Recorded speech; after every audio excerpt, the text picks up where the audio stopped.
हाय। क्या आपके मन में भी ये फीलिंग है आजकल, या आप भी कहीं ना कहीं ये सोच रहे हो कि आपको खुद के साथ काइंड होने की ज़रूरत है लाइफ में अब, और आप इन एस्पेक्ट्स पे पॉन्डर कर रहे हो, जहाँ पे आप फिगर आउट करना चाहते हो कि वो कौन सा पार्ट है आपकी लाइफ का, वो कौन सा पार्ट है आपके एग्जिस्टेंस का, जहाँ पे आपको और जेंटल होने की ज़रूरत है, और काइंड होने की ज़रूरत है, और पेशेंट होने की ज़रूरत है। अगर इस तरह के थॉट्स आपको परेशान कर रहे हैं आजकल, अगर आप इस बारे में सोच रहे हो, तो आज हम कोशिश करेंगे कि टैरो के थ्रू इस चीज़ को अनवेल कर पाएँ, जेंटली पता कर पाएँ कि आपको कहाँ जेंटल होने की ज़रूरत है। तो अगर आप इस लाइन्स पे अपने बारे में जानना चाहते हो, तो आप ये वीडियो देख सकते हो एंड तक। एंड मैं कोशिश करूँगी कि आपको आपके लिए जो स्पेसिफिक मैसेज है वो डेफिनेटली रिसीव हो, और आपको एक प्रॉपर गाइडेंस मिल पाए एटलीस्ट।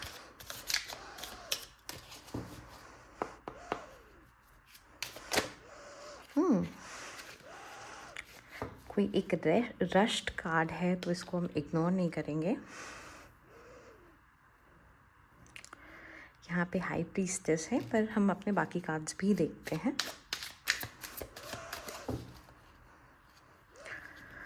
मैजिशियन है, हाई प्रीस्टेस और मैजिशियन है, ठीक है। तो ये जो आजकल क्या है ना कि हम पे बहुत प्रेशर है अभी की जनरेशन में।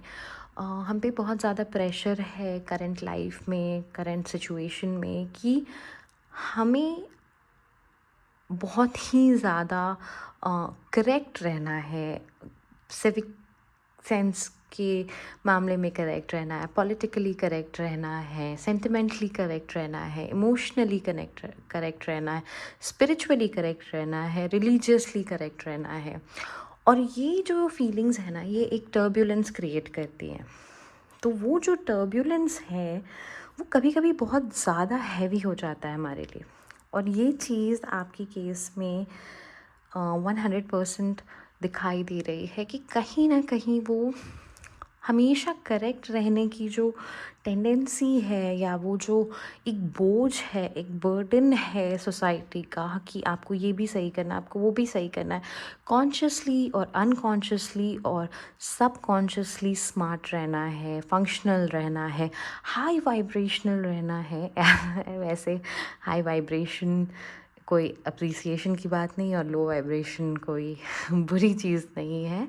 इसकी क्लैरिटी हम कभी और करेंगे। मगर ये सारी जो सोसाइटल प्रेशर्स हैं ना, ये जो पॉप थॉट्स हैं, पॉप साइकोलॉजी थॉट्स हैं, इनका एक जो एरिया है ना, इसमें आपको खुद को रेस्ट देने की ज़रूरत है। हम इंसान हैं, इंसान गलती करके सीखता है, इंसान एक्सपीरियंस से सीखता है, गलत सही रास्ते चुन के सीखता है। तो उस केस में ये जो बर्डन आपने खुद को दे रखा है, अब समय है कि आप थोड़ा काइंड हो खुद पे, खुद के पैटर्न्स समझें।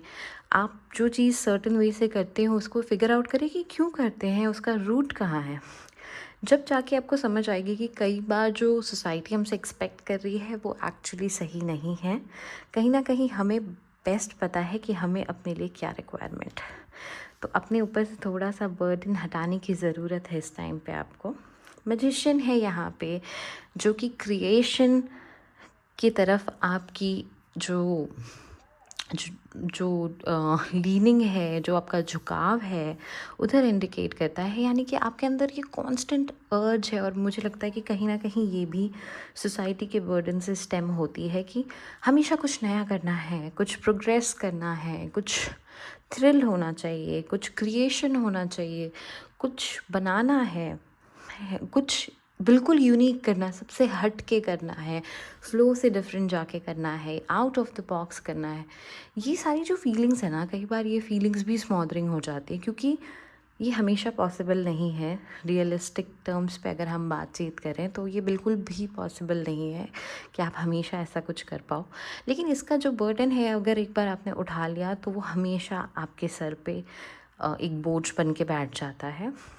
इसलिए ये जो प्रेशर, ये जो एरिया है जहाँ पे आप खुद को एग्ज़ॉस्ट कर रहे हो कि हमेशा कुछ ना कुछ यूनिकनेस अपने वर्क सेक्टर में या पर्सनल लाइफ में आप लेके आओ, वो पॉसिबल नहीं। कई बार बोर्डम के जो दिन होते हैं, कई बार सेम रेपिटेटिव दिन जो होते हैं, कई बार वही फ्लो में चलना, रूटीन में चलना ही हेल्दी होता है। तो ये जो बैलेंस है ना, इसको समझना बहुत ज़रूरी है। इस बैलेंस के लिए खुद की तरफ थोड़ा काइंड रहना, खुद की तरफ थोड़ा पेशेंट रहना बहुत ज़रूरी है आपके लिए इस मोमेंट पे। क्वीन ऑफ कप्स है, कहीं ना कहीं इमोशनल टर्ब्यूलेंस हो सकता है लाइफ में, हर्ट होगा बहुत ज़्यादा, लोगों की बोली हुई बातों से आप बहुत ही ज़्यादा इम्पैक्टेड होंगे, और उसके कारण खुद को जज करने पे अगर आप उतर जाते हैं, या खुद को कमतर समझने लगते हैं, या खुद के कॉन्फिडेंस में आपकी कमी आ जाती है, तो वहाँ जो है वो भी एरिया है जहाँ पे आप खुद के साथ ज़्यादती कर रहे हैं। क्योंकि आपको अपने इमोशंस को समझना है और उनको बैलेंस आउट करना है, ताकि जब दुनिया में चीज़ें इधर उधर हो रही हो ना, तो आपका जो इमोशनल स्टेट है वो ठोस बंधा रहे। आपको पता हो कि आप अपने इमोशंस को गवर्न करते हैं, आपके जो इमोशंस हैं वो आपको गवर्न नहीं करते। इसलिए ये बहुत इम्पॉर्टेंट है कि आप चेक करें, रेगुलेट करें, मेंटेन करें, और खुद को थोड़ा सा ब्रीदर दें कि जो भी आपका इमोशनल टर्बुलेंस आ रहा है उसको आप हैंडल कर पाएँ, आप और काइंड हो पाएँ, आप बिटर ना बन के दुनिया के बैड डीड्स से और बिट्रेयल से बिटर होने की जगह मैच्योर और ज़्यादा काइंड हो जाए। तो जो अपने पाथ्स हैं वो वाइजली चूज़ करना आपको एक ज़्यादा पीस का डायरेक्शन दिखाएगा, जो कि आपके लाइफ में भी पीस लेके आएगा। किंग ऑफ स्वॉर्ड्स है यहाँ पे, यानी कि कहीं ना कहीं आप पे बहुत सारा लोड है, कहीं ना कहीं बहुत सारी रिस्पॉन्सिबिलिटी है कि जो भी सही डिसीजन होगा, जो भी सही आइडिया होगा, जो भी सही पर्सपेक्टिव होगा, वो आपकी डायरेक्शन से आएगा। जो भी नेगेटिविटी है उसको काटने का चार्ज है, जो भी नेगेटिव लोग हैं उनको रिमूव करने का जो अथॉरिटी है वो सिर्फ लोगों ने आपको दे रखा है। और जितना ज़्यादा ये ऑनरेबल लगता है, जितना ज़्यादा ये पोजीशन और इस अथॉरिटी को होल्ड करना लगता है, उतना ही ज़्यादा बर्डनसम भी है ये। कई बार ऐसा होता है कि कुछ चीज़ें हमें वो करनी पड़ती है जो हम नहीं करना चाहते हैं, कुछ थॉट्स हमें ऐसे देने होते हैं जो पब्लिक बेनिफिट के लिए होते हैं, बट हम खुद उस पर बहुत ज़्यादा लीन नहीं करते, अग्री नहीं करते, और उनको करने में जो तकलीफ़ होती है कई बार उसकी वजह से एक ब्रेक बहुत ज़रूरी होता है ब्रेन को, सोल को रिफ़्रेश होने के लिए। तो इस वजह से ये आपको समझने की ज़रूरत है कि इवन दो लोग आपको अप्रिशिएट करते हैं आपकी इस अथॉरिटी के वजह से, इस एबिलिटी के वजह से कि आप में वो पोटेंशियल है कि आप नए आइडियाज़ पुट फॉरवर्ड कर पाओ, आप नया पर्सपेक्टिव पुट फॉरवर्ड कर पाओ, आप नेगेटिविटी कट कर पाओ, आप कट रिस्पॉन्स दे पाओ, पर हमेशा आपको ही वो अथॉरिटी प्ले करना है ऐसा ज़रूरी नहीं है दुनिया में। खुद को ब्रेक देना, खुद को एक एक्ट ऑफ काइंडनेस देना, और किसी और को वो एक्ट ऑफ काइंडनेस फॉरवर्ड करना ताकि वो रेसिप्रोकेट कर पाए आपके साथ, ये भी इसी साइकिल का पार्ट है, और ये भी उतना ही ज़रूरी है, स्पेशली आपके मेंटल हेल्थ के लिए। तो इसलिए आपको रेगुलेट करना है और बैलेंस करना है। जहाँ तक अभी के जो भी कार्ड्स हैं ना, ये मेजरली बैलेंस को रिफ्लेक्ट कर रहे हैं कि आपके लाइफ में किसी एक तरफ ज़्यादा झुकाव ना हो, वहाँ पे बैलेंस मेंटेन हो, वहाँ पे चीज़ें मैनेज्ड रहें, पलड़ा कहीं भी भारी ना हो, एक तरफ ज़्यादा झुके तो दूसरा साइड मेंटेन कर लें। तो ये एक बहुत ही इम्पॉर्टेंट डायरेक्शन ऑफ मैसेज है आपके लिए, जो भी गाइडेंस है यहाँ से। 5 ऑफ पेंटिकल्स है, तो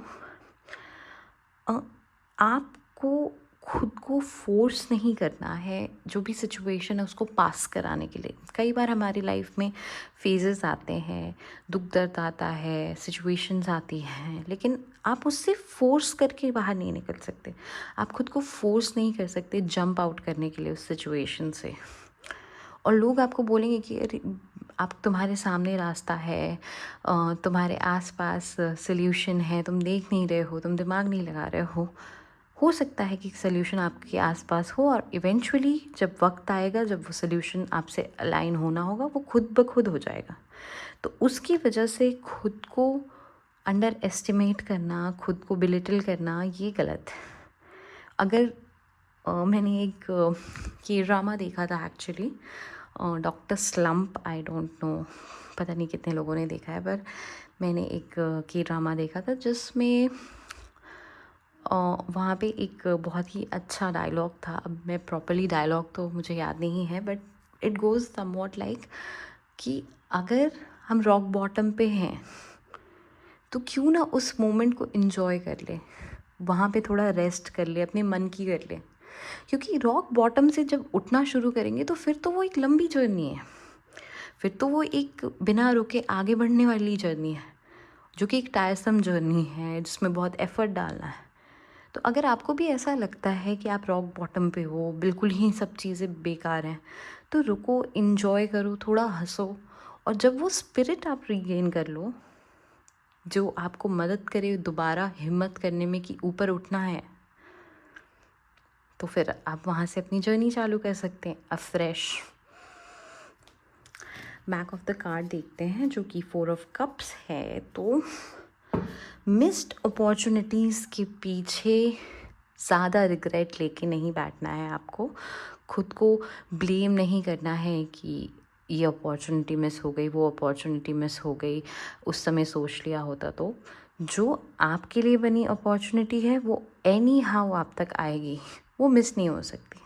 तो जो मिस हो गई वो डेफिनेटली आपके लिए नहीं थी, ये मैं 100% श्योर। एनीवे, ये टैरेट पर्सपेक्टिव है आपकी सिचुएशन के लिए। आई होप कहीं ना कहीं ये आपके लिए एक मोटिवेटिंग मैसेज हो, एक मोटिवेटिंग गाइडेंस हो। सारी चीज़ें आपकी लाइफ से हो सकता है रेजोनेट ना करें, क्योंकि एक जनरल रीडिंग है, बट जो भी करें आप सिर्फ उसी को अपनी लाइफ में अप्लाई करें। अगर आपको ये सेफ़ स्पेस लगा है और ऐसा लगा है कि यहाँ पे आप थोड़ा और टाइम बिता सकते हैं, तो मेरे चैनल को डेफिनेटली सब्सक्राइब करिएगा। मैं नेक्स्ट वीडियो में मिलूँगी। Bye bye.